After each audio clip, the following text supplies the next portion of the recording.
नमस्कार दोस्तों, स्वागत है आपका अपना यूट्यूब चैनल टुडे एग्जाम पर। दोस्तों आज है 15 सितंबर 2022 और आज आरआरबी ग्रुप डी की एग्जाम थी। थर्ड शिफ्ट की भी एग्जाम समाप्त हो चुकी है।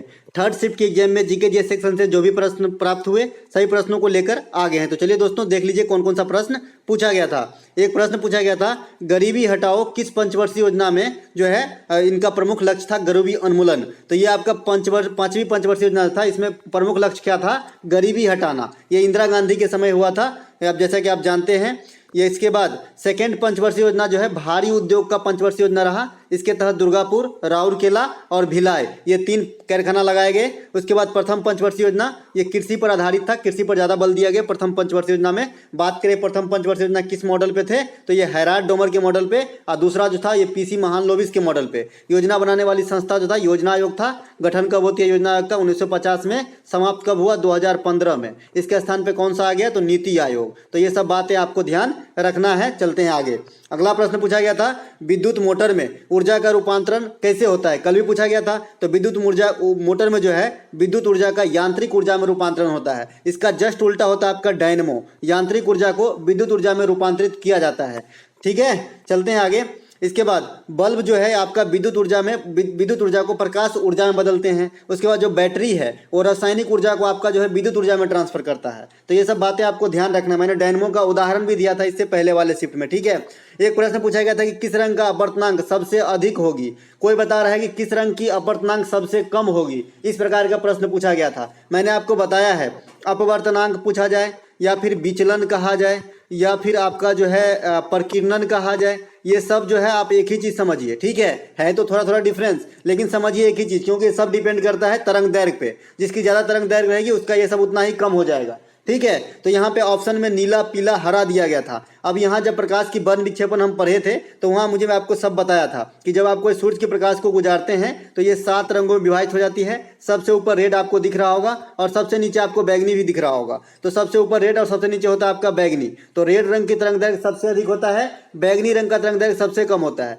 इसलिए लाल रंग की जो प्रकीर्णन या विचलन या अपवर्तनांक सबसे कम होगा, बैगनी रंग की प्रकीर्णन, विचलन या अपवर्तनांक सबसे अधिक होगा। तो आपका जो 3 ऑप्शन दिया गया था उसमें आप मिला लीजिए। ये लोग तीसरा स्थान है, फिर ग्रीन है, फिर ब्लू है। तो ब्लू जो है इन तीनों में सबसे ज्यादा हो जाएगा। येलो ब्लू जो है सबसे ज्यादा होगा। तो ब्लू सबसे ज्यादा जो है आपका विचलन दर्शाएगा इन तीनों रंग में। ठीक है, चलते हैं आगे।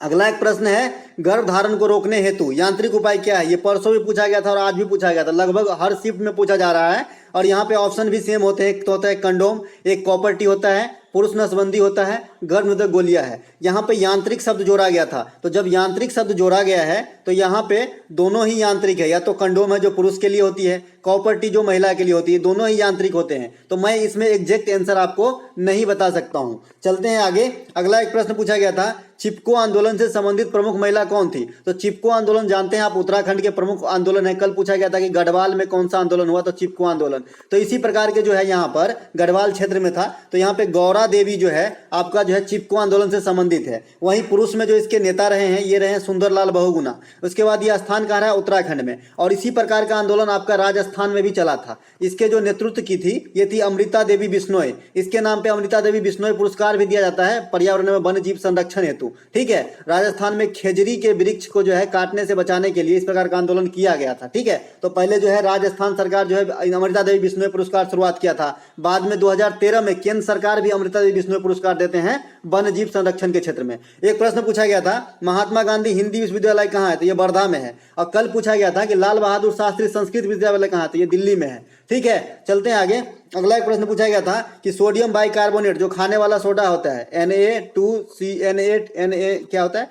NaHCO3 होता है ना, सोडियम बाइकार्बोनेट जो खाने वाला सोडा, जिसे बेकिंग सोडा कहा जाता है। तो इसका निर्माण कैसे होता है? तो इसका निर्माण आपका NaCl जो सोडियम क्लोराइड है, इसके बाद NH2 और H2O जल के साथ कार्बन डाइऑक्साइड का जब प्रतिक्रिया साथ में कराते हैं तो आपका NaHCO3 की प्राप्ति होती है। ठीक है, तो ये ऑप्शन में दिए गए थे कि इस अभिक्रिया से क्या प्रोडक्ट बनेंगे। ठीक है, तो यहाँ पे सोडियम कार्बोनेट बन जाएंगे। इसे खाने वाला सोडा या बेकिंग सोडा कहा जाता है।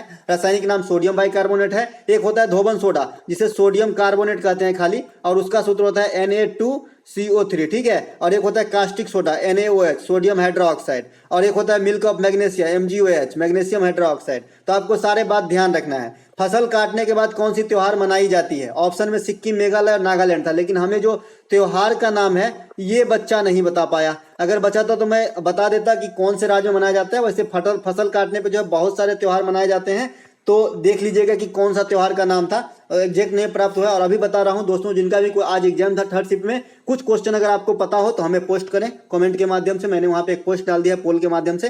अर्जुन पुरस्कार विजेता अभिषेक वर्मा किस खेल से संबंधित? तीरंदाजी से संबंधित है अभिषेक वर्मा, ठीक है। अभी जो है अर्जुन पुरस्कार भी इन्हें मिला है। अब अर्जुन पुरस्कार की बात आ गई तो अर्जुन पुरस्कार की शुरुआत कब होती है? 1961 में। मेजर ध्यानचंद पुरस्कार की शुरुआत कब होती है? 1991 में। इसका नाम 2021 में बदला गया था। इससे पहले राजीव गांधी खेल रत्न पुरस्कार था। द्रोणाचार्य पुरस्कार की शुरुआत 1985 में, और ये खेल के कोच को दिया जाता है, ये खिलाड़ी को नहीं दिया जाता है, ठीक है। पर ग्राम पंचायत में कुल कितने सरपंच होते हैं? तो भाई तो हम लोग ग्रामीण क्षेत्र से, हम तो खासकर ग्रामीण क्षेत्र से बिलोंग करते हैं, तो एक ही सरपंच होता है, ठीक है। और एक वार्ड पंच होता है। तो यहाँ पे एक सरपंच, एक ही सरपंच होगा, तो यहाँ सरपंच राइट आंसर एक ही होगा। राजस्थान में बालिकाओं के स्कॉलरशिप प्रदान करने के लिए कौन सी योजना चलाई गई? आज राजस्थान से 2 क्वेश्चन पूछा गया। तो राजस्थान आपकी बेटी योजना, ये जो है आपका ये चलाया गया है राजस्थान में। लड़कियों को जो है स्कॉलरशिप देने के लिए ये चलाई गई योजना है। अब बात करें राजस्थान सरकार ने बेटी बचाओ बेटी पढ़ाओ आंदोलन जो हरियाणा से स्टार्ट हुआ था, ठीक है, लेकिन राजस्थान में जो है इसकी ब्रांड एम्बेसडर कौन है पार्टिकुलर? तो आपका अवनी लखेरा। अवनी लखेरा जो पैरा ओलंपिक से संबंधित है, आप जानते ही हैं। तो अवनी लखेरा इसके ब्रांड एम्बेसडर है। एक प्रश्न आया था कि उष्मा का अवशोषण किस अभिक्रिया के द्वारा होता है? तो उष्मा सोखी अभिक्रिया जो है इसमें अवशोषण करता है, उष्मा को एब्जॉर्ब कर ले जाता है। और एक होता है उष्मा क्षेपी अभिक्रिया, इसमें उष्मा की प्राप्ति होती है, ठीक है। इसी प्रकार से ऑक्सीकरण और अपकरण के साथ जब एक ही साथ मतलब अभिक्रिया होती है तो उसे रेडॉक्स अभिक्रिया कहते हैं। और जब अम्ल और क्षार की प्रक्रिया एक साथ होती है तो उसे उदासीन अभिक्रिया कहते हैं, न्यूट्रल अभिक्रिया कहते हैं, जो सेकंड शिफ्ट में पूछा गया था। एक प्रश्न यहाँ पे आया था कि संविधान में मौलिक कर्तव्यों को कब जोड़ा गया? सब दिन बताते हैं ना। 42वां संविधान संशोधन 1976 स्वर्ण सिंह समिति की अनुशंसा पे। वर्तमान में 11 मौलिक कर्तव्य हैं। कहाँ से लिए गए हैं? रूस के संविधान से लिए गए हैं। इसके बाद कहाँ रखे गए हैं? भाग 4 में रखे गए हैं। किस अनुच्छेद में रखे गए हैं? अनुच्छेद 51 के ए में रखे गए हैं। सर्वप्रथम 10 मौलिक कर्तव्य था, बाद में जो है 6 से 14 वर्ष तक के बच्चे को निःशुल्क शिक्षा दिलाना माता पिता का कर्तव्य होगा, ये भी मौलिक कर्तव्य आया है, ठीक है। तो 11 हो गया है। एक प्रश्न आया था कि सबसे अधिक धात्विक उससे बढ़ते क्रम में सजाए, इसके भी ऑप्शन प्राप्त नहीं हो पाए हैं, ठीक है। एक प्रश्न पूछा गया था दोस्तों कि माजुली नदी किस द्वीप पर स्थित है? तो ये ब्रह्मपुत्र नदी पर है। दुनिया में सबसे बड़ा जो है नदी द्वीप है, ठीक है, माजुली नदी द्वीप जो ब्रह्मपुत्र नदी पर असम में है। उड़ान योजना किससे संबंधित है? उड़ान योजना जो है राजस्थान में महिलाओं की स्थिति में सुधार हेतु उड़ान योजना लाया गया है, ठीक है। एक प्रश्न पूछा गया था कि भारत के किस फुटबॉलर ने गोल करने के मामले में, मेसी जो है ना फेमस खिलाड़ी, उसको पीछे छोड़ दिया है? तो ये सुनील छेत्री है। और बात करें मेजर ध्यानचंद पुरस्कार 2021-2022 में वितरित किया गया 12 आदमी को, उसमें 12 जने में एक आदमी सुनील छेत्री भी था और साथ ही साथ मिताली राज थी, ठीक है। ये दोनों अलग से थे, बाद में की 10 जो है ओलंपिक से रिलेटेड खिलाड़ी थे, ठीक है। तो ये बात आपको ध्यान रखना है। एक प्रश्न आया था कि अरब सागर और सह्याद्री पर्वतमाला जो पश्चिमी घाट जिसे वेस्टर्न घाट कहते हैं, ठीक है, तो इनके जो सटे हुए जो तट हैं उसे क्या कहते हैं? तो उसे कोकण तट कहते हैं। और कोकण तट जो है गोवा के इसी के किनारे है गोवा, इसीलिए गोवा की जो है राजभाषा जो है कोंकणी है। तो यहाँ से भी आप रिलेट कर सकते हैं, ठीक है। गोवा की बात करें, मुख्यमंत्री प्रमोद सावंत है। भारतीय राज्यों में सभी में सबसे छोटा है क्षेत्रफल के हिसाब से, ठीक है। इसके बाद आरबीआई के लोगो क्या है? आरबीआई का जो आपका बैनर है ना, इस प्रकार का लोगो है आरबीआई में। यहाँ पे तार का वृक्ष है और यहाँ पे एक शेर के जैसा है। तो ये आपका आरबीआई का लोगो पूछा गया था। तो ये आरबीआई के लोगो है आपका तार का पेड़ और आपका जो है शेर हो जाएगा, ठीक है, बाघ हो जाएगा, बाघ है एक्चुअली, शेर नहीं है। तो ये आपका आरबीआई का लोगो है। इससे पहले शक्तिकांत दास के बारे में पूछा गया था। इसके पहले जो है सीआरआर के बारे में, कैश रिजर्व रेशियो के बारे में पूछा गया था। तो आज पूरा दिन तीनों शिफ्ट में आरबीआई से प्रश्न आए हैं, ठीक है। तो आपको आरबीआई भी देख लेना है। एक बार मैं मौखिक रूप से व्याख्या कर देता हूँ। 1935 में स्थापना, 1949 में राष्ट्रीयकरण। प्रथम जो इनके ये हुए गवर्नर वो स्वर्ण सीमित हुए। उसके बाद प्रथम भारतीय गवर्नर सीडी देशमुख हुए। उसके बाद जो अभी गवर्नर है 25वें शक्तिकांत दास है। इससे पहले कौन थे? उर्जित आर पटेल थे, पटेल बाबू, है ना। इसके बाद मैं बता रहा हूँ आरबीआई में क्या क्या है। रेपो रेट जारी करता है, फिर रिवर्स रेपो रेट जारी करता है, ठीक है। उसके बाद सीआरआर तय करता है, कैश रिजर्व रेशियो। और ये क्या था मैंने बता दिया था, जो कमर्शियल बैंक जो है अपनी कुछ हिस्सा आरबीआई के पास जमा रखते हैं, सिक्योरिटी नहीं कहिए इसे, लेकिन जो भी कहिए समझिए, इसके पास जमा रखना ही पड़ता है अगर आप बैंक चला रहे हैं तो। मतलब बैंक है कोई भी बैंक, जैसे एसबीआई, पीएनबी, तो ये अपना कुछ हिस्सा, ये रेट भी कौन तय करेगा, तो आरबीआई। तो ये सब मौद्रिक नीति बनाना, ठीक है, सभी प्रकार के नोटों का निर्गमन करना सिवाय 1 रुपए के नोट, ये भी सचिव भारत सरकार करते हैं। तो इतनी सारी काम है, नोटों को छापना, महंगाई कम करने में नोट छाप को बंद करके बाजार में तरलता कम करना ताकि महंगाई थम जाए, ये सब काम आरबीआई का है दोस्तों। और एक प्रश्न आया था कि लू क्या है, तो लू जो है आपका उत्तर पश्चिम भारत में चलने वाली गर्म हवा है, उष्ण हवा है लू, ठीक है। लू लग जाती है, गांव घर में बोला जाता है भाई जो आम की कैरी है ना वो खाया करो या फिर प्याज खाया करो गर्मी के दिनों में, लू से बचोगे, जैसा कि आप जानते हैं। तो ये लू तो सभी बना के आए होंगे। आज जो भी प्रश्न प्राप्त हुआ, थोड़ा सा कम प्रश्न प्राप्त हुआ, लेकिन जो भी प्राप्त हुआ मैं आपको बताया। यहाँ पे मैंने न्यूमेरिकल को जानबूझ के नहीं रखा है दोस्तों, क्योंकि न्यूमेरिकल एक आध तो मुझे मिले थे, लेकिन मैं इसलिए नहीं रखा हूँ क्योंकि मैं थोड़ा घर से बाहर हूँ और इतने अच्छे से न्यूमेरिकल अगर नहीं समझा पाऊँ तो फिर बताना व्यर्थ है। न्यूमेरिकल मैं चाहता हूँ कि जब भी आपको पढ़ाऊँ आपको ऐसे समझ में आए कि एकदम जो है हलवा टाइप से, और ऐसे मुझे जहां तक है कि जो भी दर्पण है, ओम का नियम है, लेंस है, ये सब आपको अब हलवा ही लग रहा होगा अगर मेरे एनालिसिस को आप रोजाना फॉलो करते हैं तो। क्योंकि मैं 2-4 ट्रिक जो साइन चेंज करने का बता दिया हूँ दर्पण वगैरह में, उसी से आपका पूरा चैप्टर कवर हो जाती है ना।